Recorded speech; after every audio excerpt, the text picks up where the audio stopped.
Welcome to Political Perspectives. I'm Hugo Gurdon, Editor-in-Chief of The Washington Examiner. If you're joining us on YouTube, please like and subscribe to our channel.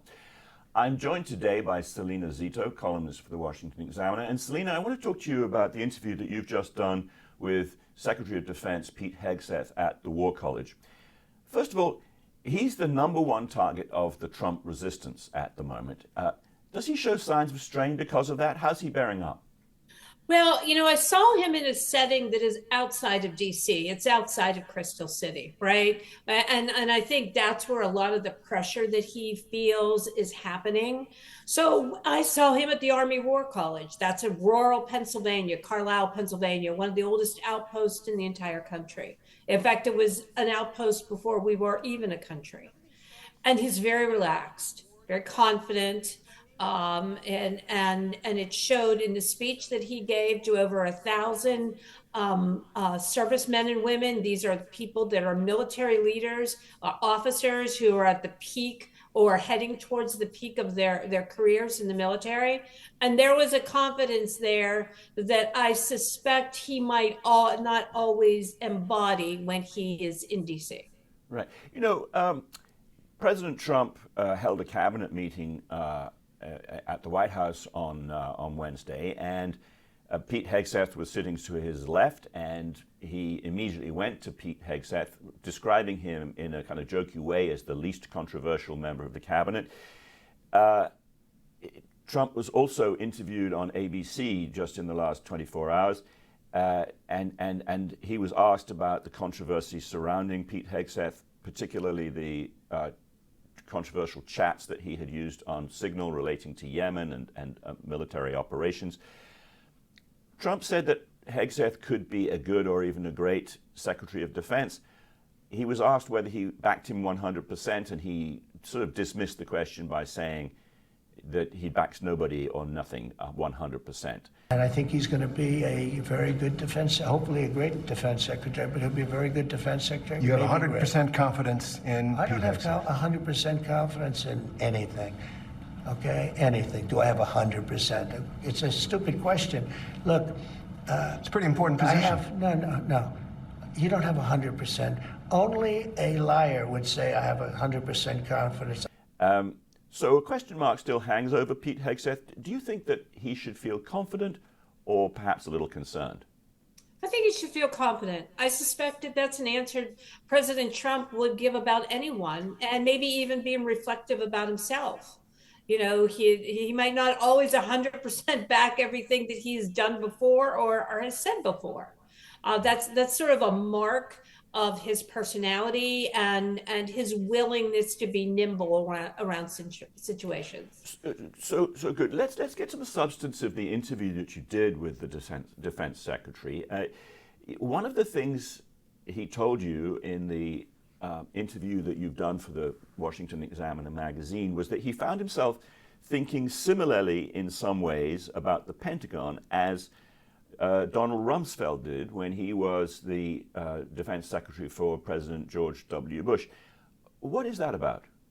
So a lot of people associate Rumsfeld as being the Secretary of Defense during two major wars, Iraq and Afghanistan.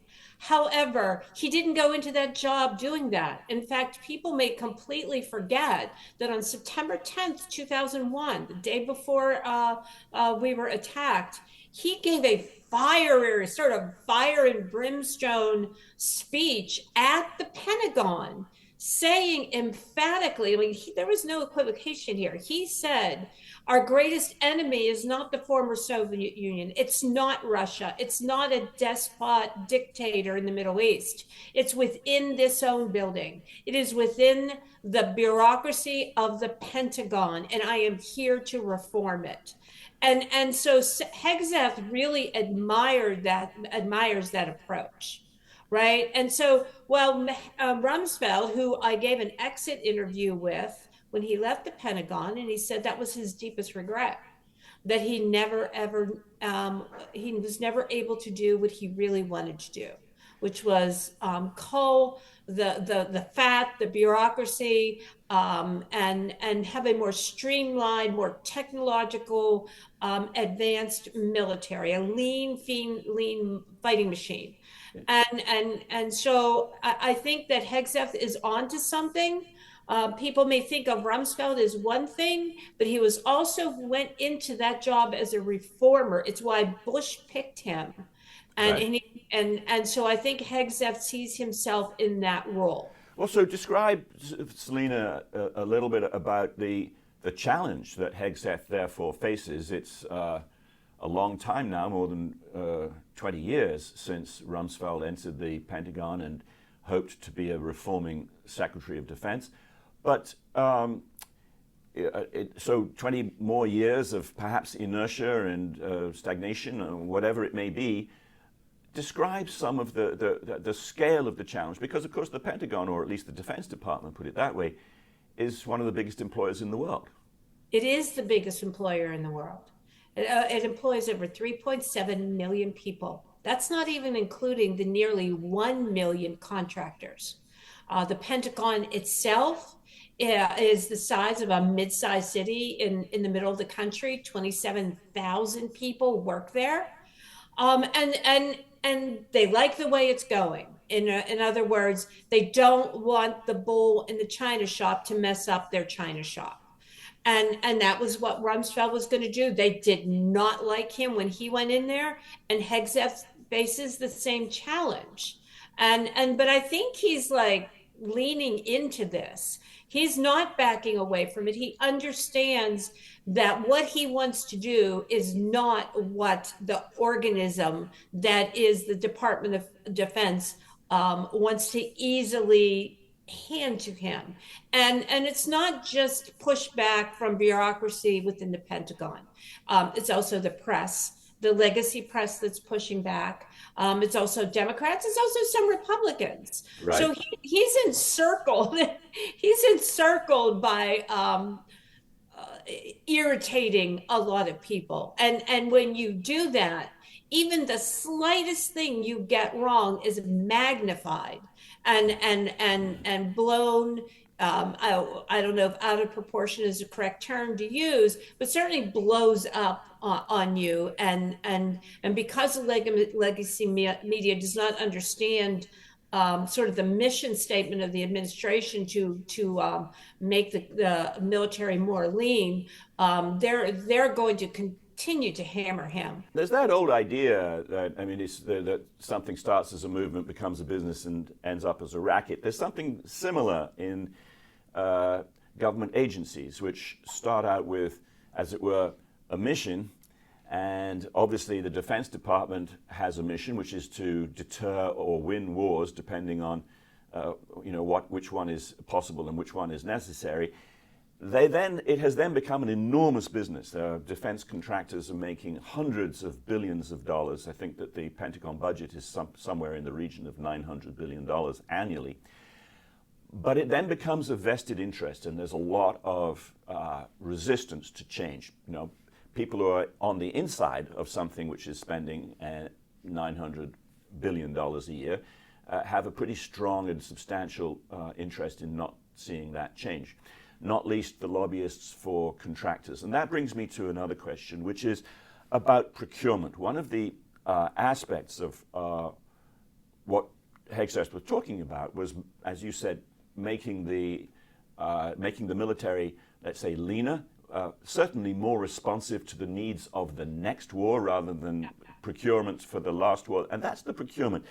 We're now in an epoch when multi-billion-dollar weapon systems, such as aircraft carriers, can be destroyed by drones, which cost in the thousands of dollars or the tens of thousands of dollars rather than in the millions or billions. So that is the challenge that he faces. And tell us a little bit more about what he said about the need for the right procurement and the readiness for the next war. Well, to your point, technology has changed dramatically, even since we exited from Afghanistan and Iraq to Ukraine. And that's why I was really curious to ask him, what have you learned from Ukraine, right? What is happening there? What are you learning about what our military should look like? And that has a lot to do with technologies and what we now use in terms of defense and military wise. Do we use big Humvees anymore? Do we use drones? Right? These are all kinds of things that he is analyzing and trying to understand when it comes to the next great threat, which also is, by the way, cyber. Right. Uh, and AI. I mean, the president has put a mandate, and I interviewed Secretary Burgum about this. The mandate is we're not in the AI race. We are going to win it. That is his mandate. And that all ties in as well to the Department of Defense. Right, right. So, final question, Salena. You heard him giving a speech. You've talked about the fact that what he's trying to do is to reform and, to some extent, perhaps revolutionize what the Department of Defense does, revolutionize it to the extent of going back to its basic mission, as I defined it, of either winning wars or deterring wars. So how did his speech on these subjects go over with the people who were listening to him? You say there was about 1,000 people there, and you can tell us a little bit about the kind of people who were there. But, you would think that there being that vested interest, there would be a lot of opposition to what he's doing. There's certainly, as you've said, a lot of opposition in Washington, at the Pentagon, in the press, etc. Who was there, and how did what Hegseth was talking about go over with them? So you're looking at senior military officers, people that are lieutenant colonels and above within our own military. There's also intelligence officers there, FBI, CIA, Secret Service. And there's also the equivalent to those positions from 77 different countries across the world who are all attending to be the best of the best in our military at the Army War College. It's a 10-month semester that they spend with intensive cyber training, military training, intelligence training. Originally they were thought maybe a few hundred, then it grew. They started adding chairs for 800. That spilled over to an extra 200 or so attending it. So it was robustly attended. I would say almost the entire War College was there. Right. And their reaction was incredibly positive. You could see people. I mean, I'm watching it from behind. Secretary of Defense Hegseth is standing on a podium that's in front of a gazebo, like a bandstand, and I'm sort of standing behind it, watching everyone. I sort of wanted to see how people reacted, and you saw a lot of heads going back and forth, people looking at each other, shaking their head, applause. It was very well received. So he wants a military which has a warrior ethos and not a bureaucratic ethos, and you got the impression that those very senior officers and senior people in the intelligence services approve of that. Yes, absolutely. Great. Salena, thanks very much indeed. A really interesting interview, and I recommend it to all our viewers to look at it in the magazine. Thanks very much for joining us on Political Perspectives. Again, like and subscribe if you're looking at this on the YouTube channel, and we'll see you again next week.